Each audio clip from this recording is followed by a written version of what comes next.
Everyone thinks they know what to expect from Spurs under Roberto De Zerbi this season. What we're going to see is Spurs overloading in build-up, baiting opponents forward, and then finding ways of resisting that pressure, playing through the press, and then having these really nice transitional moments where they can attack the spaces in behind. Except it's not quite as simple as that. Now, that isn't to say that we won't see any of this stuff happening next season. We absolutely will. But it doesn't tell the full story about what Roberto De Zerbi is trying to do on a football pitch. And to understand that better, we have to zoom out a little bit and look at the big picture. And this is what I think is the fundamental idea behind what De Zerbi is trying to achieve on a football pitch. Roberto De Zerbi's teams assess the defensive conditions that their opponents set for them and look to respond in a way that generates the maximum advantage. In other words, De Zerbi is going to take the opponent's defensive approach and try and use it against them to cause problems. And so, although I think a lot of people like to think of De Zerbi as being quite a proactive coach, I think there's an argument to be made that he's actually quite reactive. He's responding to what the opponent is doing. Now, this is still quite broad, so let's try and dig into the details of this a little bit with the help of De Zerbi himself, because I've got a quote here from him,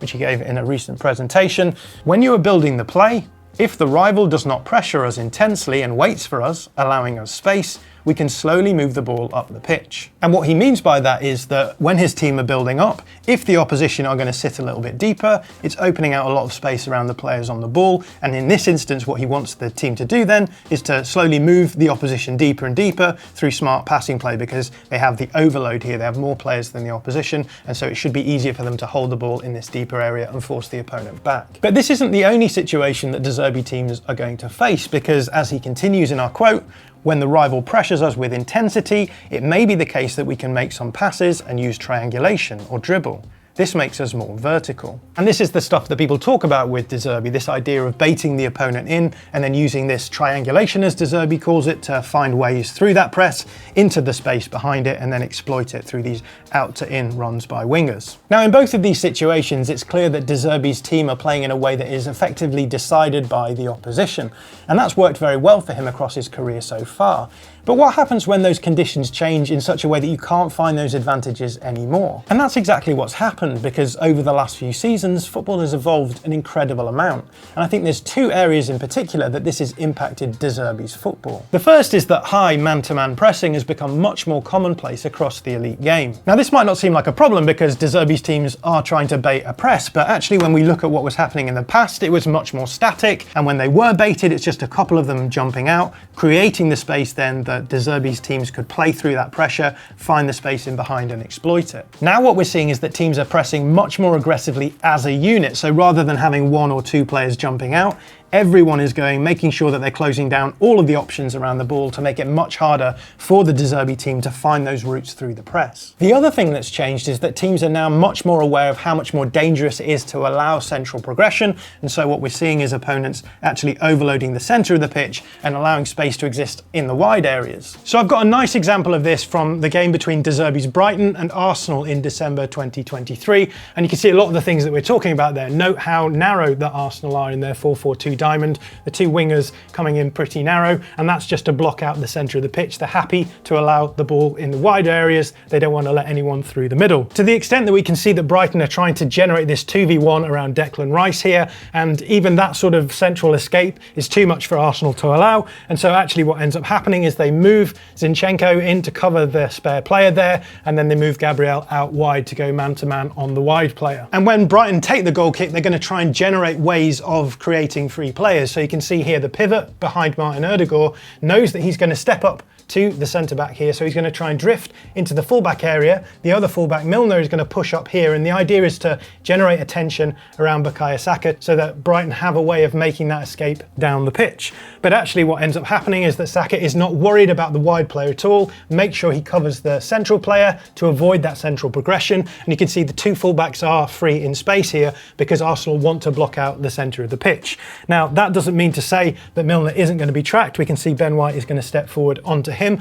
when the ball goes out to this side of the pitch, because they're going to try and lock on that side of the pitch. And then we can see that Saliba comes across to cover the wide player. And that means that when Lewis Dunk gets the ball from the goalkeeper, Arsenal are able to lock onto all of the players on this side of the pitch. There is no easy escape.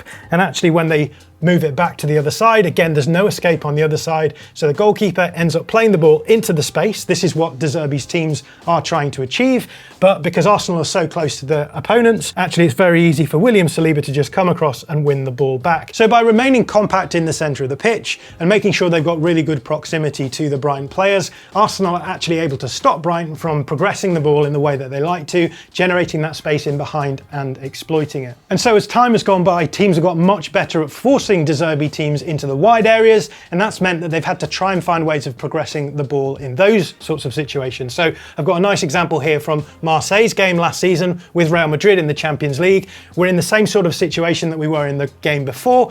We've got the centre-back on the ball here. In this instance, what's really interesting is the fullback now has to drop in to receive in order to allow that access for the pass from the centre-back. And so what we're going to start seeing is Marseille finding ways of building up in the wide areas, very similar to the way that they build up in central areas as well, using, for example, third man combinations, and try and move the ball in behind the opposition press to move it down the field. Again, notice how narrow Real Madrid are. They're happy to allow the fullback here to have space, but when that pass comes in, we can see the Real Madrid player is going to come across, and what Marseille are going to try and do then is access this wide player all the way up the field here. But Real Madrid are ready for this because, as we can see, Dani Carvajal is ready to jump up onto the wide player here, so that when the pass is played down the line and they attempt to do this third man combination into the pivot player, Carvajal is right on this player here, so putting him under a huge amount of pressure. Now, this could be a way of getting through the press, but actually in this instance, the pressure is so great that the ball goes out for a throw-in. So what's changed over time is that De Zerbi teams are now much less likely to be able to build through the middle of the pitch.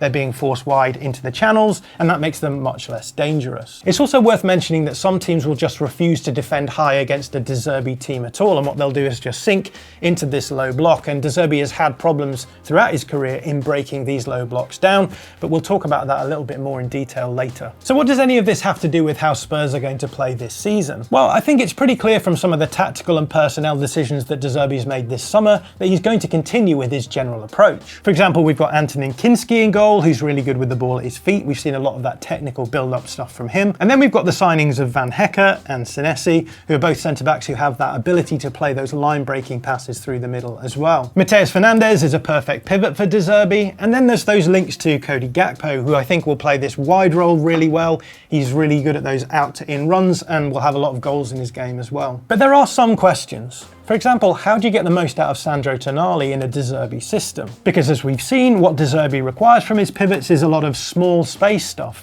Lots of receiving the ball with back to goal, the ability to resist opposition pressure, and the ability to move the ball through those lines of pressure into the space behind. But this isn't really what Tonali is. So I've got a couple of examples of Tonali from the pre-season game against Chelsea, where he's receiving the ball in the pivot, and it's just interesting to see what his behaviour is like in these situations. So here's the first one. Kinski has the ball, there is access to Tonali. He's actually in a huge amount of space here. This is the perfect situation where you want your pivot to receive the ball and then you can move it through those lines of pressure. And Tonali has two options here, I would say. He's a right footer, so the option of a pass into Van Hecke here. Again, that's going to get the ball through the first line of the Chelsea press, and then they can move the ball down the field. The other option is to receive the ball on his right foot and turn out, and then maybe carry the ball into this more central space as well. But actually what we see happening is that when he receives the ball, he plays it directly back to Kinski, and then you're in the situation that you were before. You had the opportunity to move the ball through the press, but instead you've played it back through, so you've got to start all over again. Here's another example slightly further up the pitch, but very similar to the one before.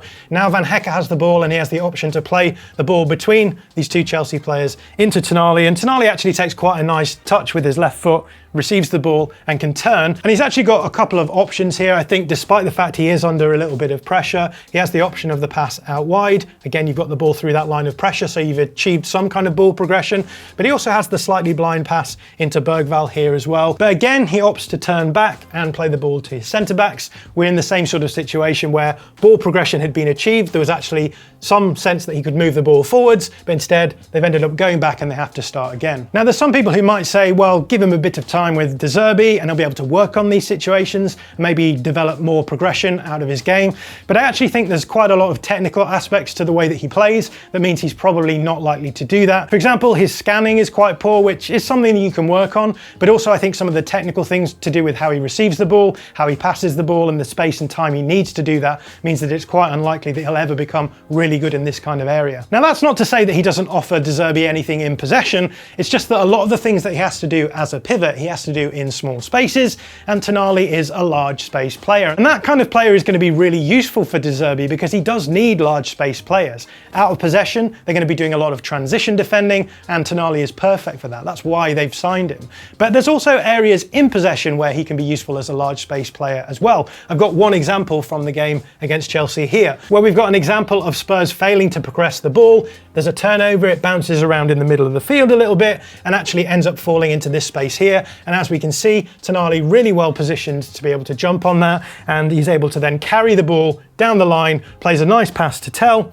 And then what is really nice about his game, I think, the fact that as soon as he plays that pass, he's making the move, he's looking for the space that's opening out. These are the kind of areas where Tonali is going to be really good in possession for De Zerbi. The question is, how often can they find him in these sorts of spaces? So the big question is, how do you get the most out of Tonali in possession? And I think there's a couple of solutions here. The first one is what I'm calling the Polinia solution, because we saw this happening a little bit at the end of last season, where we would see Polinia in those central spaces where he's so useful out of possession when Spurs didn't have the ball. But then as soon as they were building up, we'd see him dropping out into the fullback area so that when he does receive the ball, he's facing down the field already. But the problem with this, as we've seen, is that one of Tonali's in possession strengths is receiving the ball in the central area and then carrying it towards the opposition defence. And if he's starting out in the fullback area all the time, you're just going to lose that aspect. And so another solution here is to maybe have Tonali on a slightly higher line in the build-up so that you can use Fernandes to do a lot of the small space stuff, so that if you can actually work the ball around or through the press, Tonali can receive that ball in the space and carry it from there. Now, this isn't an ideal solution because what you're effectively doing here is reducing your pivots down to a single player, and that might be okay against some teams, but against teams who are pressing you high, the whole idea is that you're trying to generate these overloads so that you can work your way through the press. So by having Tonali in that higher line, you're reducing the ability of Spurs to do that. So I think this is going to be a problem that De Zerbi is going to have to find a solution for somehow this season. The other question I have is, what about low blocks? Because so much of what De Zerbi is trying to do with the build-up stuff is about creating big spaces to attack, and he has a lot of players who are very good at doing that. When you're facing a low block, all of those big spaces become much smaller spaces. And then the question is, do you have the kind of players to be able to break that down? So James Maddison is a player who springs to mind immediately. Now, Maddison is coming back from a long-term injury and hasn't really been used in pre-season. So there are questions about his availability, and there's no surprise then that they've been linked with Savinho so strongly over the last few seasons as well, because he would offer that kind of profile from both sides of the pitch. But it's not just through super technical players that you can get upside against low blocks. So I think Mateus Fernandes will actually be really useful with crossing in from the box from the half space here, or actually playing passes through the lines. Obviously, Pedro Porro also offers that kind of upside as well. And then we've got someone like Andrew Robertson, who might not be able to make these up and down runs that are required in a bit more of an open game, but against a low block, you can stick him in the wide area and he has a fantastic cross on him as well. And obviously, strikers are really important in these situations as well, because they need to be able to generate and score chances in packed boxes. We've got Solanke and Richarlison, obviously, for Spurs. And I think both of these players are fine in those kind of areas, but there are a couple of problems with both of them. Richarlison has been linked with moves away this summer, and Solanke has been perennially injured at Spurs. And so as a result, I think this is an area where Spurs could potentially bolster this summer. So I think if Richarlison does go, the best option for Spurs is to go for a proven box presence striker, someone who's got a good goal scoring record, maybe someone towards the end of their career. And I think there's a few different options available here. One of those would be someone like Dominic Calvert-Lewin, who's had a great season last season, 14 goals in the Premier League. He's on a 2028 contract. He's 29 years old, but if you could get a couple of years out of him, that would be a really useful profile, I think. The other kind of name that springs to mind is someone like Serhou Guirassy at Borussia Dortmund. Again, he's 30 years old, he's on a 2028 contract as well. He might be quite happy to play almost a backup striker role as the last career contract for him, so I think he's someone that Spurs should explore as well. But if Richarlison stays, then I think they should go for a younger option, someone who they can develop in the role and who'll be there to cover for injuries, which both of these strikers often are. A really nice example of this kind of profile is someone like Romelu at RB Leipzig, a 24-year-old who scored 9 Bundesliga goals last season. The problem with Romelu is that he was brought in as a Šeško Šeško replacement at Leipzig, and as we know with the Šeško transfer to Manchester United, they held on to him for a season and were able to bump his fee up. And so maybe the play for Spurs here is to cut out the middleman and go for the player before they arrive at the Bundesliga, which obviously involves some risk, but there are some options out there. I'm thinking of someone like Dennis Goul at Porto, who's a 22-year-old who got 5 goals last season for them. Now at 22 years old, he obviously still has a lot of development to go through, and he hasn't made a name for himself yet in Portugal, which will keep his fee low, but that's where the risk is all tied up. But you'd expect him to be happy as a third striker at a big team in the Premier League, especially behind 2 strikers who do have injury concerns as well, so he could be a very gettable target. So that's how I think Spurs will play under Roberto De Zerbi this season, and I think it's going to be really interesting to see whether or not he can evolve his general approach in the modern tactical landscape. If you like this video, please consider subscribing to the channel. The Athletic is home to some of the world's best sports journalists, including David Ornstein, Amy Lawrence and James Horncastle. With the latest transfer news and insights on every Premier League story that matters, theathletic.com puts you inside football.